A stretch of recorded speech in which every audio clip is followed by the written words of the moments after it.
నేనున్నాను. వాళ్ళు చేసినటువంటి దౌర్జన్యాలు కానీ, గౌరవ సభ్యులపైన దాడులు కానీ, కడాన అధ్యక్ష ఎన్ని విధాల మాట్లాడాలో మానసికంగా వేధిస్తే ఇదే హౌస్ నుంచి నేను బయట వెళ్ళాను. ఆ రోజే నేను చెప్పాను, మళ్ళీ ఈ హౌస్ని గౌరవ సభ చేసిన తర్వాతనే అడుగు పెడతానన్నా. ప్రజలు విశ్వసించారు. మళ్ళీ ఒక విక్టోరియస్ హిస్టారికల్ విక్టరీతో ఈ హౌస్కి వచ్చాం. అధ్యక్ష, ఆ రోజు నేను చూశాను, కౌన్సిల్లో బిల్లు వెళ్ళింది, రాజధాని 3 రాజధానుల బిల్లు వెళ్ళింది. కౌన్సిల్లో బిల్లు వెళితే ఎంత దుర్మార్గంగా ప్రవర్తించారంటే, కౌన్సిల్ చైర్మన్ పనిచేయకుండా చేసి గొడవలు చేస్తూ ఉంటే నేను విజిటర్స్ గ్యాలరీలో కూర్చొని ధైర్యాన్ని ఇవ్వడానికి అక్కడ సభ్యులకు వెళ్ళే పరిస్థితి తీసుకొచ్చారు. అంటే ప్రజాస్వామ్యం ఎంత అపహాస్యమైందో దాన్ని బట్టి మనకు అర్థమవుతుంది. ఇంకొక పక్క దిశ, ప్రభుత్వ కక్ష సాధింపు చర్యలకు ఆయుధంగా పోలీసులు మారిపోయారు. వైసీపీ నేతలతో కుమ్ముక్కై పోలీసులు నిబంధనల్ని ఎక్కడికక్కడ ఉల్లంఘించి యథేచ్ఛగా ముందుకు పోయే పరిస్థితికి వచ్చారు. ఎంత దుర్మార్గం అంటే, ఎవరైనా వీళ్ళు చెప్పినట్టు వినకపోతే పోస్టింగ్స్ ఉండవు. ఇంకా ఎవరైనా సరే విభేదిస్తే వాళ్ళకు విఆర్ పెడతారు. విఆర్ అనే కొందికి జీతాలు రావు. 3 నెలలు, 6 నెలలు, సంవత్సరం, 5 ఏళ్ళు విఆర్లో ఉన్న అధికారులు ఉన్నారు. అంటే 5 ఏళ్ళు జీతాలు రావు ఇంకోళ్ళకు.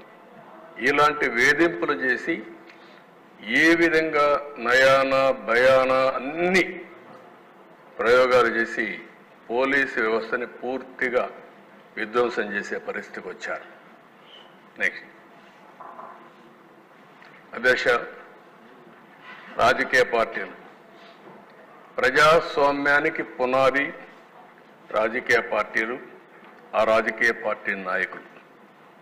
చిన్న పార్టీని కూడా ఎప్పుడైనా సరే విమర్శించాలన్నా, దాడి చేయాలన్నా భయపడేవాడు.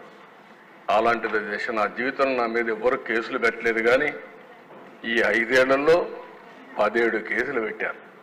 నా 17 ఇంకా కూడా ఉన్నాయి, కొన్ని 17 కేసులు పెట్టారు. ఇంకొక పక్క ఒక కేసు అయితే నా మీద తెలంగాణ సమైక్య ఆంధ్రప్రదేశ్ ఉన్నప్పుడు బాబ్లీ విషయంలో మేము పోయినప్పుడు ఒక కేసు పెట్టారు తప్ప, అది కూడా పబ్లిక్ కోసం పోయినప్పుడు. ఎక్కడ నాకు చిన్నప్పటి నుంచి కేసులు లేవు, కానీ వీళ్ళు వస్తానే 17 కేసులు పెట్టే పరిస్థితికి, చీటికి మాటికి కేసులు పెట్టే పరిస్థితికి వచ్చారు. జెడ్ కేటగిరీ ఉంటే మా ఇంటి పైన డ్రోన్ ఎగరేస్తారు. ఎల్జీ పాలిమర్ గ్యాస్ లీకేజ్ పోవాలంటే విశాఖపట్నాన్ని తిరిగి పంపిస్తారు. చలో ఆత్మకూరు పోవాలంటే ఇంటికి గేటుకు తాళ్లు కట్టి నిర్బంధిస్తారు. ఎక్కడా నన్ను కదలనీయకుండా చేశారు.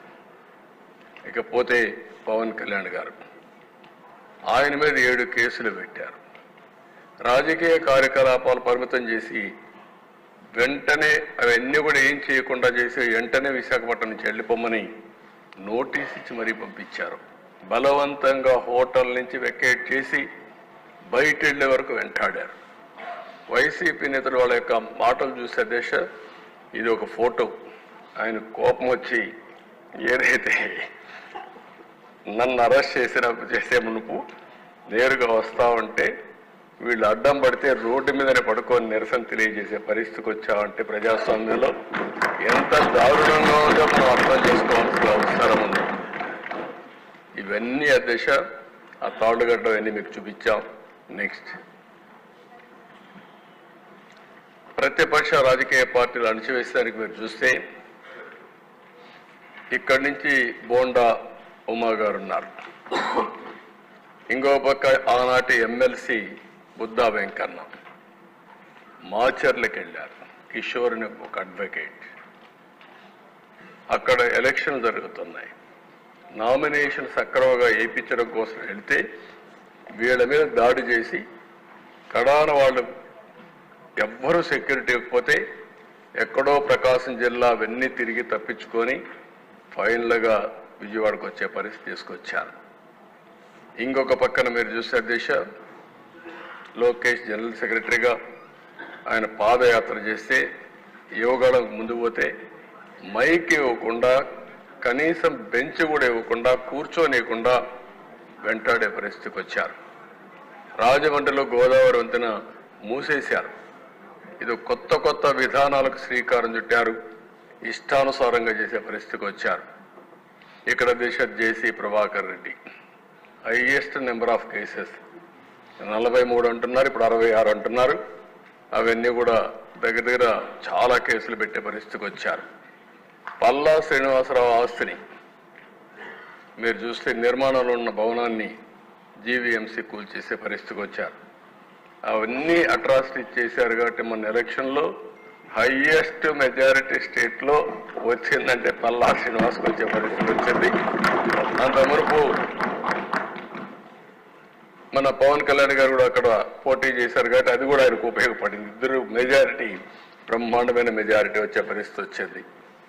శ్రీమతి ఆదిరెడ్డి భవాని కుటుంబం చిట్ ఫండ్ వ్యాపారం, ఆ వ్యాపారాన్ని దెబ్బతీయడానికి వాళ్ళ మామైనటువంటి అప్పారావుని మన ఎమ్మెల్యే రాజమండ్రి వీళ్ళని అరెస్ట్ చేసే పరిస్థితికి వచ్చారు, జైల్లో పెట్టే పరిస్థితికి వచ్చారు. పత్తిపాటి పుల్లారావు ఎన్నికల్లో అడ్డంకులు సృష్టించడం కోసం ల్యాండ్ పోలింగ్ కింద ఒక ఇది ఉంటుందని మీరు చేసి కొడుకును అరెస్ట్ చేసే పరిస్థితికి వచ్చారు. ఇంకొక పక్కన పులివెందల్లో ప్రతిపక్ష నాయకుడి పైన, ఈరోజు ప్రతిపక్ష నాయకుడు కూడా కాదు, ఆనాటి ముఖ్యమంత్రి పైన పోటీ చేసిన అభ్యర్థి రవీంద్రనాథ్ రెడ్డి కేసు పెట్టి జైల్లో పెట్టారు. ధూళిపాల నరేంద్ర సంఘం డైరీలో అవకతవకలు జరగకపోయినా జరిగినాయని కేసులు పెట్టి జైల్లో పెట్టే పరిస్థితికి వచ్చారు. కోన రవికుమార్ ప్రభుత్వ అధికారులపై దాడి చేశారని కేసులు పెట్టారు. చంద్రమోహన్ రెడ్డి ఫోర్జరీ కేసు నమోదు చేసి ఆ కేసు మీద ఆయన దేశంపై అరెస్ట్ చేసే పరిస్థితికి వచ్చారు. అదృష్టవశాత్తు అరెస్ట్ కాకుండా బయట వచ్చాడు. గౌతు శిరీష, పంచమర్తి అనురాధ, శ్రీమతి భవాని, ఆదిరెడ్డి భవాని సోషల్ మీడియాలో ఎన్ని అసభ్యకర ఇది పెట్టాలని అన్ని పెట్టారు. కానీ ఎన్నిసార్లు చెప్పినా యాక్షన్ కూడా తీసుకోలేని పరిస్థితి. నెక్స్ట్ అధ్యక్ష ఎంత దారుణంగా చేశారంటే ఇక్కడే స్పీకర్గా పనిచేసినటువంటి కోడెళ్ల శివప్రసాదరావు అందరూ కూడా ఆయన్ని పల్నాడు పులిగా పిలిచేవారు, అందరికంటే ధైర్యస్తుడిగా పిలిచేవాళ్ళు. అలాంటి వ్యక్తి మీద 18 కేసులు పెట్టారు. నేను అడుగుతున్నా, ఏదో ఫర్నిచర్ని ఆయన మిస్యూజ్ చేశాడని ఆ ఫర్నిచర్ తిరిగి ఇవ్వలేదని కేసు. ఇప్పుడు నేను అడుగుతున్న ఈనాటి ముఖ్యమంత్రి, ఆనాటి ముఖ్యమంత్రి, ఇప్పుడు కూడా ఆయన ఇంట్లో ఫర్నిచర్ ఉంది, గవర్నమెంట్ ఫర్నిచర్ ఉంది.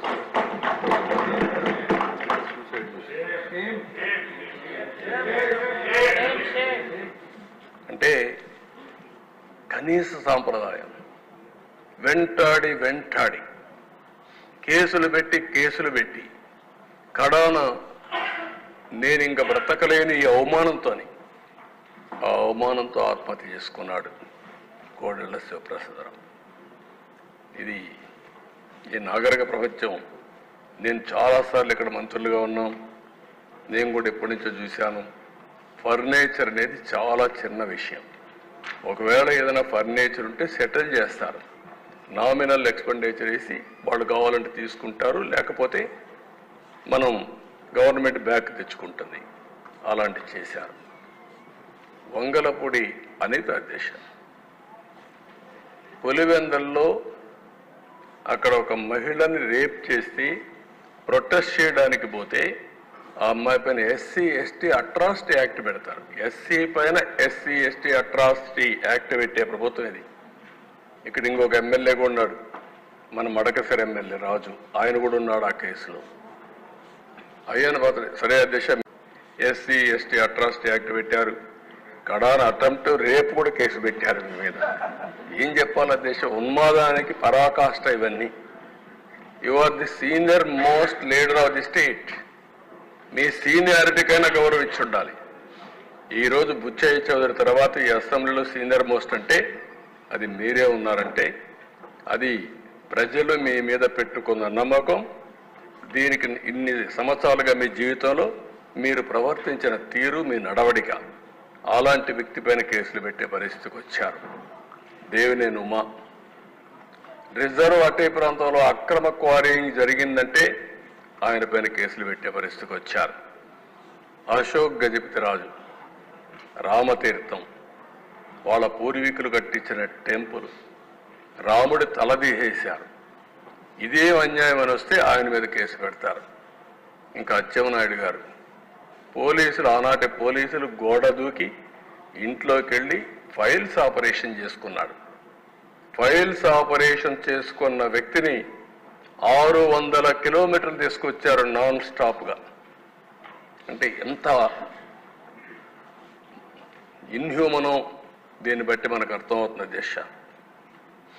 పొంగూరు నారాయణ, ఆయనకి ఏం సంబంధం లేదు, ఆ కాలేజీ కూడా సంబంధం లేదు, ఆయనే ఫౌండర్ ఉండొచ్చు, ఇప్పుడు పెట్టాడు. క్వశ్చన్ పేపర్ లీక్ అయిందని దానికి సంబంధం లేని దానికి ఆయన కేసు పెట్టి మొత్తం రాత్రింబగుళ్ళు ఎక్కడెక్కడో హైదరాబాద్లో ఉంటే ఆ దిశ ఉన్న పడంగా దొంగను పట్టుకొచ్చారు. దొంగను కూడా పట్టుకురావాలంటే కొంచెం జాగ్రత్తలు తీసుకుంటాం, కానీ అది కూడా లేకుండా కారులో పోతా ఉంటే కిడ్నాప్ చేసినట్టు కిడ్నాప్ చేసి తీసుకొచ్చి ఇష్టానుసారంగా దిప్పే పరిస్థితికి వచ్చారు. ఇంకా రఘురామకృష్ణరాజు, ఆయన విమర్శలు, ఆయన ఆ పార్టీలో ఉన్నాడు. ఆ రోజు ప్రజాస్వామ్యం ఎంత ఇది ఉందంటే ఆయన ఏదో ఒకటి విషయాల్లో డిఫర్ అయ్యాడని పోలీసులు అరెస్ట్ చేసి లాకప్లో చిత్రహింసలు పెట్టి కడాన ఆయన్ని ఎన్ని విధాలు చేయాలని ఆ రోజు చెప్పేవారు. అదే చూడాలి, అవన్నీ కన్ఫర్మేషన్ రావాలి. కానీ ఆయన లాకప్లో పెట్టి కొడతా ఉంటే ఆనాటి ముఖ్యమంత్రి ఆ ఫోటోలో చూసి, వీడియో చూసి పైశాచిక ఆనందం పొందారంటే ఇంకేమన్నా అధ్యక్షతని, ఏం మనుషులు వీళ్ళు? అంటే ఒక ఎంపీని తర్వాత ఏదో ఆ రోజు సుప్రీంకోర్టు ఏదో ఆర్డర్ వచ్చింది, హైదరాబాద్లో మిలిటరీ హాస్పిటల్ పంపించారు, వాళ్ళు కూడా ప్రూవ్ చేశారు. తర్వాత దిశ ఒక ఎంపీ 5 సంవత్సరాలు నియోజకవర్గానికి పోని ఎంపీ ఈ దేశంలో ఎవరన్నా ఉన్నారంటే అది కూడా ఒక రికార్డ్, రఘురామకృష్ణరాజు. ఎవరు ఉండరు అధ్యక్ష. అంటే ఒక ఎంపీకి సొంత నియోజకవర్గంలో కూడా సెక్యూరిటీ లేదు, వెళ్ళలేడు. ప్రధానమంత్రి వచ్చాడు అధ్యక్ష. ఆయన పాప హైదరాబాద్ నుంచి రావడానికి ఆ రోజు ట్రైన్లో బయలుదేరాడు. బయలుదేరితే బేగంపేటకు వచ్చిన తర్వాత ఆయనకు మెసేజ్ వచ్చింది, నువ్వు ఈ ట్రైన్లో పోవద్దు, ఈ ట్రైన్లో పోతే నీ భోగి ఏదైతే ఉందో దానికి అగ్గిపెట్టి చంపేస్తారంటే సత్యనపల్లి దగ్గర ప్లేస్ కూడా చెప్పి పలాని ప్లేస్లో వాళ్ళు రెడీగా ఉన్నారు, ఇది యాక్సిడెంట్ కింద క్రియేట్ చేస్తారు అంటే బేగంపేటలో దిగి వెళ్ళిపోయారంటే అది కూడా ప్రధానమంత్రి ప్రోగ్రామ్ కూడా పోలేకపోయిన పరిస్థితి ఒక ఎంపీకి ఉందంటే ఇంకా లా అండ్ ఆర్డర్ ఎక్కడుంది దిశ. నెక్స్ట్ ఇది కొన్ని ఎగ్జాంపుల్స్ దిశ. కొమ్మారెడ్డి పట్టాపైన దాడి, ఆ కాళ్లపైన చూడేట్టు కొట్టారు. ఇంకో పక్క బ్రహ్మారెడ్డి, ఆ రోజు ప్రతిపక్షంలో ఉండే ఒక సభ్యుడు మా ఇంటి మీదకి వచ్చాడు. ఎక్స్ప్లెనేషన్ ఏంటి అధ్యక్ష, నా అపాయింట్మెంట్ కోసం కర్రలు వేసుకొని వచ్చాడంట. అంటే ఎంత అసమార్థం కాదు. నేను ప్రతిపక్ష నాయకుడిని, నువ్వు ఒక వేరే పార్టీ ఇదివి, మా ఇంటికి నువ్వు ఎందుకు రావాలి? వస్తే ముందు నాకు చెప్పాలి, నా పర్మిషన్ తీసుకోవాలి. కనీసం చెప్పకుండా వచ్చి ఇది చేస్తే ఆనాటి డీజీపీ ఒక మాట అంటాడు దిశ, నేను అమరావతికి వస్తామంటే నా మీద చెప్పులు రాళ్లతో దాడి చేశారు. ఆయన స్టేట్మెంట్ ఇస్తాడు డీజీపీ. ప్రజాస్వామ్యంలో ప్రజలకు కోపం వచ్చినప్పుడు భావ స్వేచ్ఛ ఉందని ఒక స్టేట్మెంట్ ఇస్తాడు డీజీపీ. అదే మరి దీనిపైన కూడా వాళ్ళు స్టేట్మెంట్ ఇచ్చే పరిస్థితికి వచ్చారు. మొన్నే పుంగనూరులో రామచంద్ర యాదవ్ ఇంటిపైన దాడి చేయడం, టీడీపీ నేత గాంధీ ఇంటిపైన దాడి చేసి ఆయన కన్ను పోగొట్టడం, ఇవన్నీ కూడా దిశ కొన్ని సంఘటనలు నేను పెడుతున్నా. కొన్ని వందల సంఘటనలు ఇలాంటి జరిగాయి. నెక్స్ట్, ఇక్కడ దేశం పార్టీ ఆఫీసుల పైన ఒకటి Telugu Desam party national office, Gannavaram party Telugu Desam party, టెక్కల్లో జనసేన కార్యాలయం, ఆఫీసుల పైన దాడి చేసే సంస్కృతి ఎందుకు అధ్యక్ష తెలుగుదేశం పార్టీని పైన చేశారు? గంజాయి పెరిగిపోయింది, డ్రగ్స్ పెరిగిపోయినాయి అని నిరసన తెలియజేసి ప్రెస్ కాన్ఫరెన్స్ పెడితే మీరు ప్రెస్ కాన్ఫరెన్స్ పెడతారా అని చెప్పి దాడి చేసే పరిస్థితికి వచ్చారు అధ్యక్ష. దానిపైన 2 రోజులు నేను నిరసన చేశాను, ఢిల్లీకి పోయి కూడా రిప్రజెంట్ చేశాను.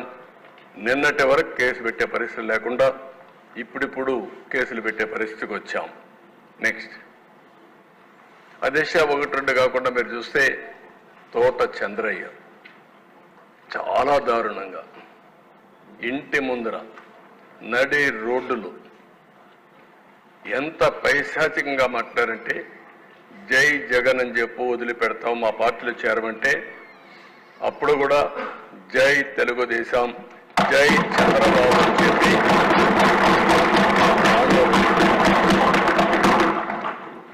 చాలా కర్కోశంగా మెడ మీద కత్తిపెట్టి నరికేశారు. అయినా కూడా ప్రాణత్యాగం చేశాడు కానీ రాజీ పడలేదు. అలాంటి కార్యకర్తలు కూడా ఉన్నారంటే మనం గుర్తుపెట్టుకోవాలి. రాజకీయంలో మనం అందరం ఈ విలువలు కాపాడుకోగలిగామంటే అలాంటి కార్యకర్తలే కారణం. కంచర్ల జాలయ్యని టీడీపీ కార్యకర్తని పల్నాడులో దారుణంగా చంపేశారు. కడప జిల్లా ప్రొద్దుటూరులో నందం సుబ్బయ్య అవినీతి జరిగిందంటే ఆ సైట్ దగ్గరికి పోయి ఆయన ప్రెస్ కాన్ఫరెన్స్ చెప్తే అతని దారుణంగా ఆనాటి ఎమ్మెల్యే దాడి చేపించి చంపించే పరిస్థితికి వచ్చారు. ప్రకాశం జిల్లా సిద్ధవరంలో పి మునుస్వామి, అదే మరిగా గుంటూరు టీడీపీ యువనేత షేక్ హుస్సేన్ పైన దాడి చేసి చంపారు. ఇంకో పక్కన అధ్యక్ష యుద్ధనపూడిలో కారుమంచి చౌదరి పైన దాడి చేసి చంపేసే పరిస్థితికి వచ్చారు. శ్రీనివాసులు రెడ్డి వైసీపీ గుండాలు కిడ్నాప్ చేసి చంపేశారు. పల్నాడులో ఎమ్మెల్యే వెంకటలక్ష్మి పైన, శేషగిరి పైన, అక్కడ మాణిక్యరావని వీళ్ళందరిపైన దాడులు చేసి మొన్న కూడా విపరీతంగా హింసించే పరిస్థితికి వచ్చారు. నేను అడుగుతున్న ఈ సందర్భంగా వాళ్ళ పార్టీకి సంబంధించిన 2 కార్యకర్తలు మొన్న గంజాయి దాగి ఆ గంజాయి మత్తులో చంపాడని వాళ్ళ మాజీ ఎమ్మెల్యే ఒప్పుకుంటే దానిపైన ఈ మాజీ ముఖ్యమంత్రి ఢిల్లీకి వెళ్ళి లా అండ్ ఆర్డర్ ఫెయిల్ అయిందని చెప్పే పరిస్థితికి వచ్చాడు. నేను అడుగుతున్న ఈ సంఘటనల పైన ఒక్కరోజు సమీక్ష చేసిన దాఖలాలు ఉన్నాయా అని సమాధానం చెప్పమని అడుగుతున్నా. అంటే రాజకీయం ఎంత దుర్మార్గంగా చేస్తుంటే నేను రాజకీయాలకు భయపడే దిశ నిన్న కూడా చెప్పాను. లా అండ్ ఆర్డర్ మెయింటైన్ చేయడం మన ప్రభుత్వం, ఎన్డీఏ ప్రభుత్వం యొక్క బాధ్యత. తప్పకుండా మెయింటైన్ చేస్తాం. తప్పుడు రాజకీయాలు చేస్తే మాత్రం ఏమాత్రం లెక్క పెట్టుకోమని చెప్పి కూడా నేను మీకు తెలియజేస్తున్నా. నెక్స్ట్ అధ్యక్ష ఒక్కసారి మీరు చూస్తే ఎన్ని కేసులు పెట్టారంటే ప్రతిపక్ష రాజకీయ పార్టీ కార్యకలాపాలు నియంత్రించడానికి జీవో నెంబర్ 1 జీవో తీసుకొచ్చారు. మనం ఎక్కడ పోయినా మీటింగ్లు పెట్టకూడదు. ఆ జీవో వల్ల మీడియా కూడా వాళ్ళపైన జీవో తీసుకొచ్చి వాళ్ళ నియంత్రణ చేశారు. ఇంకొక పక్కన దిశ 591 కేసులు పెట్టారు. అరెస్ట్ అయిన టీడీపీ నేతలు 122, పార్టీ శ్రేణులపై నమోదు చేసిన కేసులు 1969, పార్టీ